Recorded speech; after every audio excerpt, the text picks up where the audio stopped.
ഉദ്യോഗസ്ഥ തലത്തിലുണ്ടാകുന്ന വീഴ്ചകൾ കൊണ്ട് പൊതുജനങ്ങളിൽ നിന്ന് പരാതികൾ ഉണ്ടാകരുതെന്ന് മന്ത്രി എ.പി. അനിൽകുമാർ.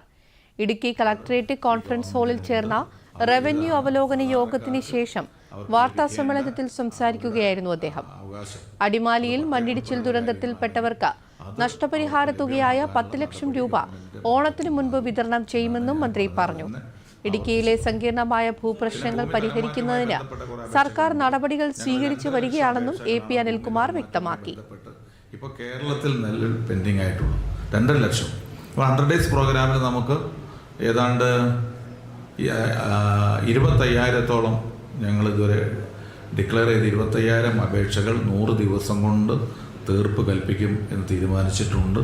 അത് ഞങ്ങൾ ഈ യോഗങ്ങളിലൊക്കെ അതുമായി ബന്ധപ്പെട്ട നിർദ്ദേശം നൽകിയിട്ടുണ്ട്.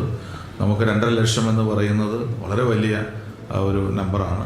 അതോടൊപ്പം തന്നെ ജില്ലകളിൽ ഫയലുകൾ കെട്ടിക്കിടക്കുന്ന സാഹചര്യമുണ്ട്. അതൊക്കെ കുറച്ച് കൊണ്ടുവരാനുള്ള നടപടികൾ കൂടി ഈ യോഗം ചർച്ച ചെയ്യും.